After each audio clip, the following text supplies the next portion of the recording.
Semakin lama semakin ketahuan aja siapa sebenarnya Roy Suryo ini. Mari kita simak pembahasan-pembahasan yang menarik terkait Roy Suryo. Jadi ini penting untuk semuanya. Saya belum pernah menggunakan ijazah saya S3 untuk tujuan publik. Jadi sebenarnya orang-orang ini yang sekarang lagi ribut resek ini ya, iya, ini salah gitu. Karena Kenapa? Mas Roy tidak menggunakan itu. Tidak menggunakan itu untuk kepentingan publik. Saudara ini bisa diterangkan ahli di bidang apa? Ya, pada pokoknya. Saya selama ini lebih menekuni bidang yang disebut sebagai telematika. Telematika adalah kependekan dari telekomunikasi, media, dan informatika. Sidang Citizen Lawsuit Solo 18 Februari 2026. Itu nama saya di situ. Dr. Adam Terosonya, Magister Kesehatan. Dr. Adam Terosonya, Dr. Adam Terosonya.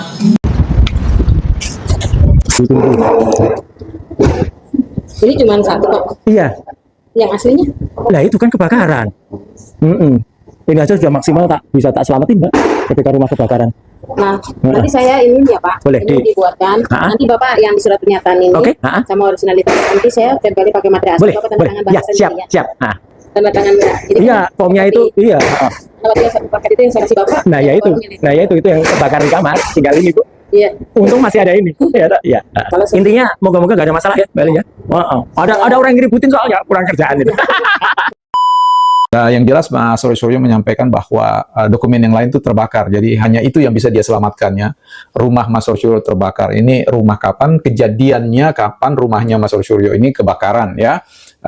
Dan ini menarik ya untuk mencoba untuk melakukan verifikasi ya bahwa kapan ya kejadian itu, di mana ya, dan seterusnya ya, itu nanti coba kita dalami. Jadi kalau kita lihat perjalanan studi Mas Roy Suryo ini memang agak membingungkan kita, tetapi sekali lagi ranah itu pasti bisa dijawab oleh Mas Roy Suryo dan UNJ. Nah, tinggal bagaimana ya, jangan sampai nanti data kebakarannya Mas Roy Suryo ini justru menjadi pintu baru untuk orang kemudian menelisik kapan tempat di mana dokumen yang Mas Roy Suryo sebutkan kebakaran itu disimpan, apakah di rumah yang mana, rumah yang baru atau rumah yang lama, tahun berapa ya. Itu menjadi sesuatu tanda tanya besar ya. Mengapa yang lain terbakar, mengapa yang satu utuh? Apakah itu disimpan secara terpisah atau apa? Kita tidak pernah tahu ya. Yang jelas ini menjadi hal yang menarik untuk kemudian kita bisa ikuti, tidak dalam rangka untuk menyudutkan Mas Roy Suryo, tetapi memastikan bahwa Mas Roy Suryo memang betul-betul ya menempuh suatu proses pendidikan yang baik, yang utuh, yang legal. Ya, sebab kalau itu tidak terjadi secara moral, maka secara moral pula gugurlah sebenarnya upaya untuk mempertanyakan tentang riwayat pendidikan Pak Jokowi atau siapapun ya di negeri ini ya. Selamat sore Bapak Dr. Richard. Sehat Bapak? Selamat sore Bang Yaya. Assalamualaikum. Waalaikumsalam warahmatullahi wabarakatuh. Sehat semuanya buat teman-teman juga. Kali ini saya menghadirkan Bapak Dr. Richard dan kita akan banyak bertanya terkait sebuah laporan, kemudian report UNJ, kemudian dari Dikti, karena beliau ini memang pernah ke UNJ bersama saya juga dan ke Dikti ya Pak ya. Iya. Kemudian bahkan informasi terbaru Bapak ini sudah melaporkan RS juga ya. Sudah. Ya, semakin lama semakin keterlaluan ya. Sudah di luar batas. Apalagi yang yang sama Bang Bill ya, Bang Bill. Bapak Ketum. Assalamualaikum Pak Ketum. Waalaikumsalam. Ya, saudaraku. Maju terus, pantang mundur. Maju tak gentar. Hajar si Roy Suryo.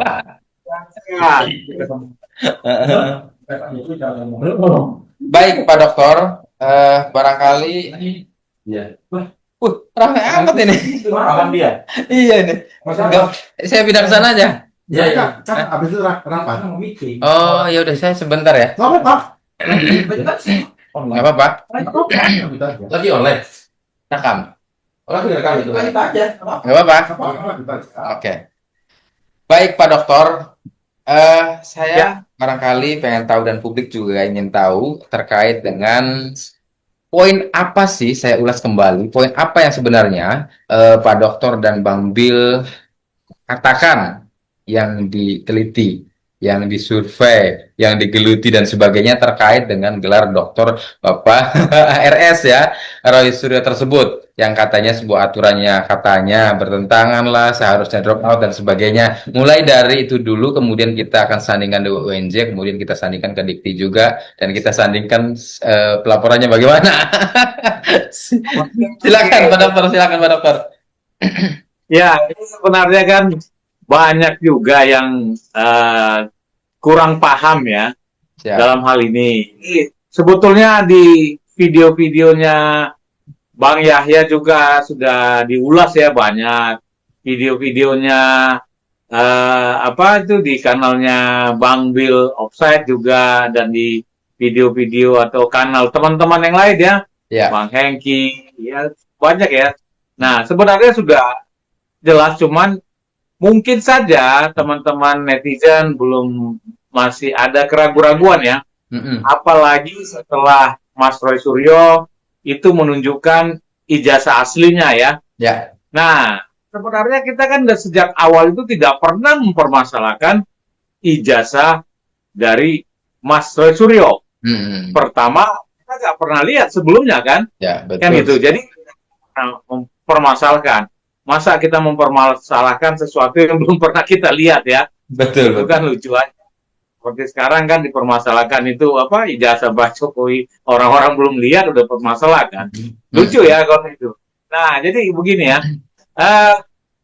Awalnya kan kita lihat ya, Mas Roy Suryo menantang untuk seluruh masyarakat silakan menguji ijazah S1-nya, ijazah S2-nya. Nah, ketika S3 ditunjukkan SKL ya. Ya. Nah, ini kan suatu tantangan ya. Bagi saya secara pribadi itu tantangan, dan saya juga tergerak karena saya paling tidak tahu sedikit lah tentang Mas Roy Suryo ketika berkuliah ya. Siap. Bukan pribadinya ya, berkuliah. Karena sama-sama di UNJ. Nah, jadi ketika itu saya lihat, wah ini kok SKL udah 2 tahun, kok masih menunjukkan SKL, ada apa ini? Kan begitu ya.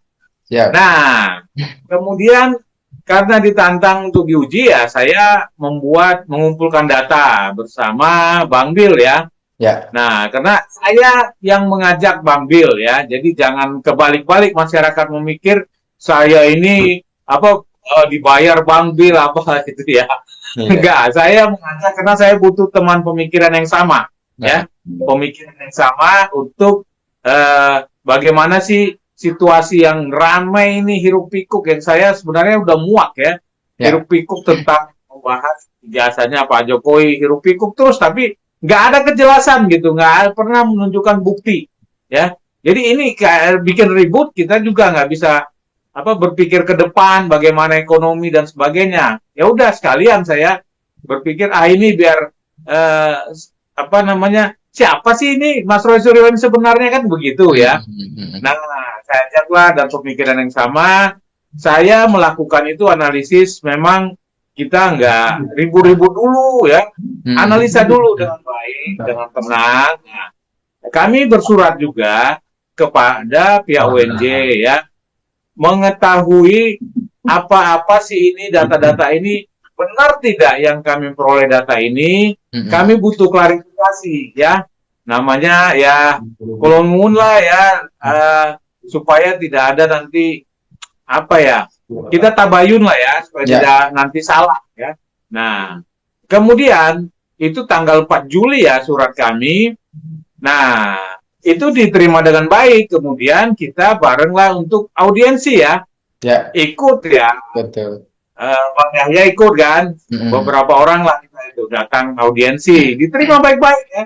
Kita mulai diterima di security ya. Jadi kita kan baik-baik terus, kemudian diarahkan ke wakil rektor 1 bidang akademik dan kemahasiswaan, kemudian di sana kita diarahkan ke ruang meeting dan ikut serta beberapa orang yang kalau saya rasa itu sudah sangat merepresentasikan rektorat ya, Ya, ya. pihak manajemen kampus, yaitu ada humas, ada direktur akademik, direktur kemahasiswaan, ada direktur pascasarjana, jelas ada wakil rektor 1, dan ada juga sekretaris umum ya, atau sekretaris Ada. untuk WJ. Nah, ini kan sudah sangat representatifnya ya. Nah, di sana kan kita bertanya jawab ya, apa yang data-data kita dijawab dengan baik, dan kemudian kan apa yang kita pertanyakan adalah peraturan rektor ya, peraturan rektor ya. Ini buat teman-teman netizen biar paham ya. Yang kita pertanyakan adalah peraturan rektor yang jelas-jelas dengan tegas ya, tidak abu-abu, tegas mengatakan bahwa semua mahasiswa, setiap mahasiswa Universitas Negeri Jakarta, status mahasiswanya akan gugur atau drop out apabila ya 1, 2, 3, 4, kan itu ada banyak ya. Nah, salah satu itu adalah apabila mahasiswa tersebut terkena pidana yang berkekuatan hukum tetap. Pidana itu kita tanyakan, pidana apapun itu, mau 1 hari, 2 hari, 5 hari, 1 tahun, 10 tahun, tidak masalah. Pokoknya pidana yang berkekuatan hukum tetap. Nah, data kita, ya, ini fakta ya, bahwa Mas Roy Suryo itu tanggal 2 Mei 2023 itu jelas ketetapan Mahkamah Agung menolak bandingnya Mas Roy Suryo. Artinya ini Mahkamah Agung ya, udah paling tinggi ya bandingnya. Sehingga ini udah berkekuatan hukum tetap. Oleh karena itu, peraturan rektor tadi harusnya berlaku sejak 2 Mei 2023. Mas Roy Suryo seharusnya sudah drop out. Ya, jadi kita nggak perlu lagi memikirkan atau berdiskusi lagi terkait mau dia ujian disertasi kah, mau dia apapun, mau dapat ini ya apa sih namanya dapat ijazah, nggak ada masalah di situ. Artinya ini sudah drop out, tidak akan mungkin bisa menjalani perkuliahan selanjutnya kalau sudah drop out 2023 ya. Nah, jadi itulah ibaratnya begini ya, logika sederhananya. Apabila dalam sebuah pertandingan sepak bola kelompok umur ya mempertandingkan sebuah tim seperti Brazil melawan Argentina, kelompok umur usia 20 misalnya. Walaupun Argentina bisa mengalahkan Brazil 10-0 ya, dan Argentina jadi juara karena menang melawan Brazil 10-0, tetapi ternyata ada satu pemain daripada Argentina melakukan kecurangan, yaitu berusia 23 tahun, maka diskualifikasi. Dengan sendirinya diskualifikasi. Tidak bisa dia menjadi juara. Dia harus diskualifikasi. Bahkan untuk juara 2 pun tidak bisa. Karena dia sudah melakukan pelanggaran. Itu pelanggaran. Nah, sama. Kalau sudah terkena pelanggaran peraturan rektor, maka 2 Mei 2023 seharusnya Mas Roy Suryo ini sudah drop out. Kita tidak memikirkan lagi dia punya ijazah, sama.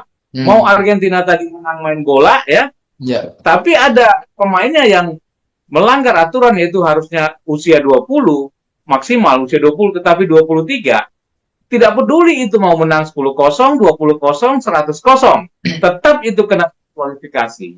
Nah, itulah yang terjadi. Jadi kita sampaikan ini, dan pihak rektorat ketika kita audiensi sudah jelas. Mereka pun paham itu, ya, paham. Dan itu ternyata ada kompromi-kompromi kecil di level ketua prodi ya, atau ketua jurusan ya. Ketua prodi kan saat itu. Nah, itu yang menjelaskan adalah direktur pascasarjana ya. Nah, dari situ kan kelihatan bahwa ada di sini berusaha tanda kutip ingin meloloskan ini, menutupi bahwa ada pernah terjadi pelanggaran ini, tetapi ditutupi ya. Nah, ini kan tidak fair ya, tidak fair. Mengapa bisa terjadi seperti ini? Sementara kan aturan ini harus ditegakkan.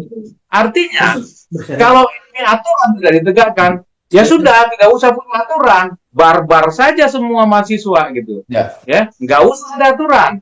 Mau itu orang tidak punya IP 0, ya, boleh dong lulus. Ya, atau dia kuliah 20 tahun, 100 tahun, boleh dong lulus. Kalau ini peraturan tidak dipenuhi, ya, nggak ada guna nih peraturan. Nah, ataukah hanya 1-2 orang yang boleh melanggar ini aturan? Nah, di mana keadilan sebagai mahasiswa? Karena Ya, memang di mana ada sebuah keadilan? contoh juga ya, Pak Dokter ya. Ada Iya, sebuah contoh mereka banyak, terkena pidana ya. dan di drop out.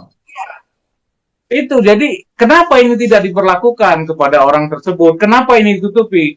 Kita tidak bisa nyalakan pihak Rektorat UNJ karena tidak tahu katanya ya. Ya. Walaupun itu sebenarnya tidak boleh, tidak tahu ya. Nah, cuma ada yang nutupi. Nah, ini yang kita sampaikan. Nah, ini kan sudah berlanjut karena lama sekali. Ketika itu dikatakan, sore itu tanggal 13 Juli seharusnya mereka melakukan rapat terbatas dan harusnya ada keputusan. Ya. Nah, ini berubah. Ya. Setelah Mas Roy Suryo tanggal 15, kalau saya nggak salah, itu datang ke kampus dengan berbagai orang ya. Dan menunjukkan ijazahnya dan mengatakan sudah wisuda. Ya. Nah, padahal jelas di audiensi itu, Mas Roy Suryo belum wisuda. Kata WR1, Wakil Rektor 1, dan Humas. Belum melakukan wisuda karena belum mengumpulkan disertasi. Karena belum menyiapkan segala dokumen-dokumen ya. Nah, terlihat ya pada tanggal 15 itu tanpa sadar mempertontonkan bahwa memang benar belum pernah menerima ijazah, baru diambil ya. Dan belum menyerahkan disertasi. Nah, ini kan akhirnya berbuntut panjang. Ternyata disertasi tersebut pun diteliti teman-teman bahwa itu diduga itu plagiat. Nah, ini lebih tambah lagi nih ya, dosa besar dari dunia pendidikan di seluruh dunia. Itu plagiat, itu dosa besar. Ya. Kalau dalam bahasa hukumnya ya kejahatan luar biasa ya. Bahkan UNJ pernah disanksi ya terkait dengan plagiarisme itu ya, Pak. Iya, bahkan 2017 ke sini UNJ terkenal dengan dunia plagiat, bahkan jual beli jasa, maka diduga seperti itu. Sampai akhirnya ada kan pemakzulan juga ya. betul mengganti rektornya. Nah, itulah. Jadi ini kan masa kelam itu jangan kembali lagi. Itu saja sih sederhana yang kita sampaikan. Karena memang terlalu lama mengambil keputusan, maka kita mengadu kepada yang lebih tinggi, yaitu Kementerian Dikti dan Saintek. Nah, ini ada informasi baru ini. Sekitar 9 pagi lah ya, jam-jam 10 itu dari teman-teman di sudah memberitahukan ya. Cuma ini untuk menyampaikan di sini tidak enak ya untuk semuanya. Tapi bocor halus saja lah ya. Bahwa mereka sudah membentuk tim ya. Tim itu sudah ditugaskan secara resmi untuk pertama mereview secara internal apa-apa yang punya data yang sudah kita sampaikan, dan ternyata banyak masyarakat menyampaikan, bukan hanya kita. Ada yang lain. Udah nyampe mereka. Luar biasa. Bukan 2-3 laporan, sudah banyak laporan itu. Yang kita tidak tahu. Ya. Jadi partisipasi masyarakat banyak ya. Nah, nama-namanya saya nggak mau bocorkan di sini lah, enak ya. Tapi Bapak sudah punya data itu? Ya, cuma kan itu dalam proses nggak boleh lah ya. Ya, setidaknya orang-orangnya sudah dipegang lah ya, tahu lah ya. Jadi sudah banyak ternyata yang menyampaikan itu. Kemudian tim tadi itu sudah diterjunkan atau ditugaskan ya ke UNJ juga. Sudah sedang melakukan itulah katanya hari ini atau tadi ya. Yang pasti sudah ada surat tugas gitu ya. Jadi sudah bekerja dan ya hasilnya nantilah secara resmi. Secara resmi karena kita tidak punya wewenang ya. Nanti seperti teman kita itu mengatakan diutus UNJ untuk konferensi pers kan, enggak lah ya, jangan. Nah, kita punya wewenang begitu ya. Nah, jadi kita hanya menyampaikan, membocor haluskan sedikit ya, bahwa itu sudah bukan didiamkan, sudah bekerja. Hanya saja kemarin kan menunggu seperti surat tugas lah gitu. Sudah. Tapi sudah ya Pak ya, fix gitu ya. Ya, sudah bekerja. Tinggal nunggu. Nanti hasilnya kan mereka rilis lah ya. Apa aja Pak yang dilaporkan terkait dugaan apa saja kira-kira dari itu? Kalau saya tidak salah ya, itu untuk dugaan plagiat itu ada lebih banyak, ada beberapa laporan untuk itu. Ternyata ada beberapa. Yang seperti kalau kita sambungkan dengan pernyataannya dalam kontennya Bang Simon ya, katanya kan pihak Universitas UIN ya, Universitas Islam Negeri Raden Intan ya, yang Lampung, itu kan sudah membentuk tim untuk melaporkan ya kan begitu ya. Nah, mungkin itu yang sudah melapor. Saya nggak tahu yang mana apa benar yang ini juga ikut melaporkan. Nah, jadi ada beberapa ya.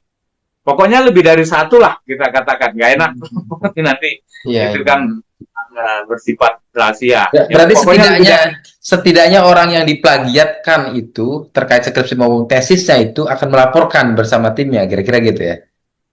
Iya, itu kan kita dapat info dari Bang Simon juga ya. Nah, Bang Simon kan sudah sampaikan gitu bahwa mereka juga keberatan untuk dicaplok lah karya ilmiahnya tanpa ada izin ya. Nah, itu kita dapat beritanya kan dari Bang Simon. Nah, apakah itu salah satu dari beberapa yang yang melaporkan ini?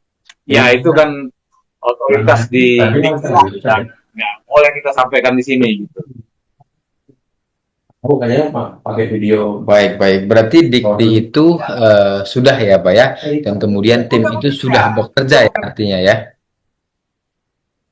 Maka kita lihat ya sekarang ini malah counter terhadap Bang Bill itu sepertinya diserang ya kalau saya lihat, tapi menyerangnya harusnya kan kalau berintelektual ya kita mari berdiskusi secara beradab ya. Bukan bawa rasis atau apa ya. Itu kalau saya sih malah diserangnya personal ya Pak ya, pribadinya ya. Orang-orang seperti menjijikkan ya. Kalau sampai personal ya. Nah, harusnya kan berdiskusi intelektual lah. Nah, selanjutnya Bapak, saya informasi kemarin dalam sebuah video Bapak itu katanya sudah melaporkan saudara RS. Apakah ini betul? Oh ya, sudah, karena memang saya itu merasa ya udah di luar batas ya. Kalau mengkritik saya misalnya kepala saya botak lah, hidung apa ya nggak ada masalah bagi saya. Tetapi kalau saya itu dikatakan ya menyerupai hewan ya, itu saya terus terang itu keterlaluan ya. Karena kita ini, saya, Mas Yahya itu kan ciptaan Tuhan yang paling mulia ya. Artinya derajatnya paling tinggi manusia itu ya.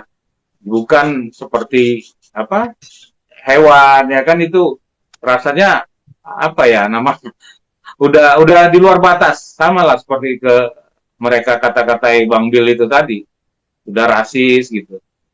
Jadi ya itu pembelajaran bahwa janganlah sampai mengata-ngatai yang seperti itu ya. Kalau memang sikap seseorang kurang baik, ya boleh dikritik ya. Tapi menyerupai seseorang dengan hewan itu enggak secara etika, moral, adab dan hukum itu tidak benar. Ya, tidak dibenarkan ya Pak. Baik, berarti fix ya Pak ya, tim Dikti itu sudah bergerak dan sedang berlangsung kira-kira begitu, dan kemudian kita akan menunggu hasilnya, jumpa persnya bagaimana ya, putusannya bagaimana. Ya, bersabar Bang Yaya. Pertama barangkali yang dilaporkan adalah terkait dengan plagiarismenya. Kemudian yang kedua adalah terkait uji materi tentang peraturan rektor itu ya, apakah misalkan dilaksanakan atau tidak. Ya, status mahasiswanya ketika 2023 itu Mei sudah tidak di-drop ya.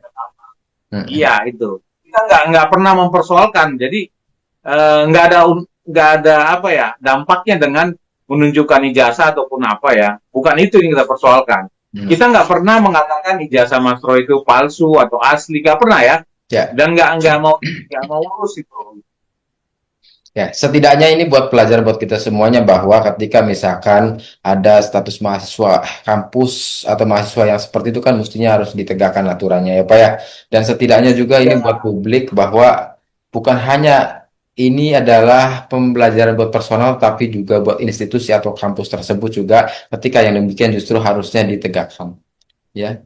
Dan kampus-kampus lain apabila ada mahasiswa melanggar peraturan dari rektor, maka siapapun itu ya harus turut dengan peraturan rektor tersebut. Dan tidak ada yang namanya apa ya, memberikan, kalau orang bilang ya apa ya, pandang bulu atau apa ya, mengkhusus-khususkan seseorang, nggak boleh ya, sama saja kan harusnya. Apalagi itu universitas yang bentuknya milik publik, yaitu universitas negeri ya. Kalau terkait pelaporan Bapak itu terkait bahwa Bapak itu disandingkan tidak bedanya dengan yang digambar itu, karena yang digambar itu adalah sosok hewan anjing, apakah itu? Ya. Baik. Ya, betul. Itu laporan saya tentang itu. Dan rasanya itu kita ada 6 kalau nggak salah ya, yang kita pergi audiensi ke UNJ itu. Dan termasuk saya itu. Ya, cuman Bang Yahya kayaknya namanya nggak disebut. Nggak disebut, kawan-kawan saja. Iya, kawan-kawan. Ada juga tuh. Ada. Bang Hengki kayaknya ada ya, di satu TV yang lain itu. Tapi disebut, ini nggak Bung, disebut dalam arti ini tidak bedanya dengan yang di foto itu, enggak ya? Tapi di sesi yang lain. Ya, kalau Bang Hengki ya, kalau mohon maaf nyampaikan di Kompas TV itu hanya kami 2 yang namanya disebut, ditunjukkan di baju itu kan, sama dengan ini. Nah, kalau yang kesempatan yang lain, kalau nggak salah saya ada nama Bang Hengki yang dia sebut itu. Saya lupa ininya ya. Kalau Bang Yahya kayaknya nggak disebut namanya. Cuma katanya dan yang kawan-kawan yang datang ke audiensi itulah. 6 orang kata dia. Bapak izin, ini memang kebetulan kami punya jadwal rapat sebenarnya ini, tapi nanti barangkali next time bisa dilanjutkan. Tapi setidaknya untuk podcast kali ini, setidaknya buat pelajaran buat semuanya ya Pak ya, bahwa ini adalah sebuah perjuangan menuju kebenaran. Setidaknya ketika kita melaporkan juga adalah prosesi berjuang menuju kebenaran. Apa misalkan, kok adanya fitnah, kok adanya pencemaran nama baik, ada delik dan sebagainya, justru itu harus dibereskan kira-kira. Pembelajaran publik setidaknya ya Pak ya. Apalagi misalkan kaitannya adalah tentang plagiarisme, kemudian aturan yang tidak ditegakkan oleh rektor, ada status mahasiswa yang seharusnya di DO, harusnya di DO dan tidak di DO dan sebagainya. Kira-kira gitu ya Pak. Ya, dan satu sebelum kita tutup ini. Siap. Ini kita boleh berbeda pikiran dengan yang lain ya. Beda pandangan. Itu boleh, itulah iklim demokrasi. Dan boleh saling kritik ya, tetapi ada koridornya, bukan saling hina ya.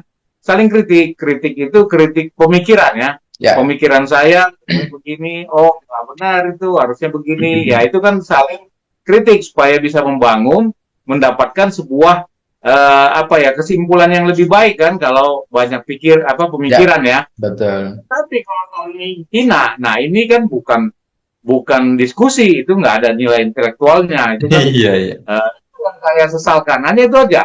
Jadi ini untuk pendidikan, mari kita saling di dalam iklim demokrasi ini saling melontarkan pemikiran yang berbeda pun tidak masalah, tetapi ingat bahwa ada koridornya, jangan saling menghina.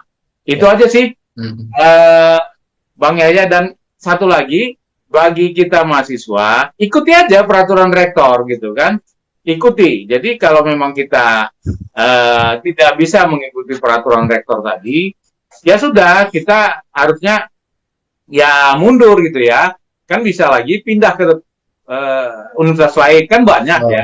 Bukan memaksakan dengan segala cara. Itu dunia pendidikan rusak, itulah gambaran peradaban. Kalau pendidikan rusak, peradaban itu pasti rusak.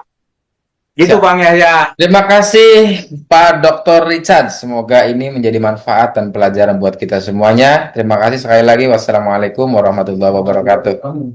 Anda peneliti, bawa data. Anda peneliti, bawa data. Tidak ada peneliti yang teriak-teriak di kantor polisi, di jalan-jalan, demo-demo dengan mengklaim intelektual. Itu gadungan. Itu cara pembelaan yang membuat saya mundur.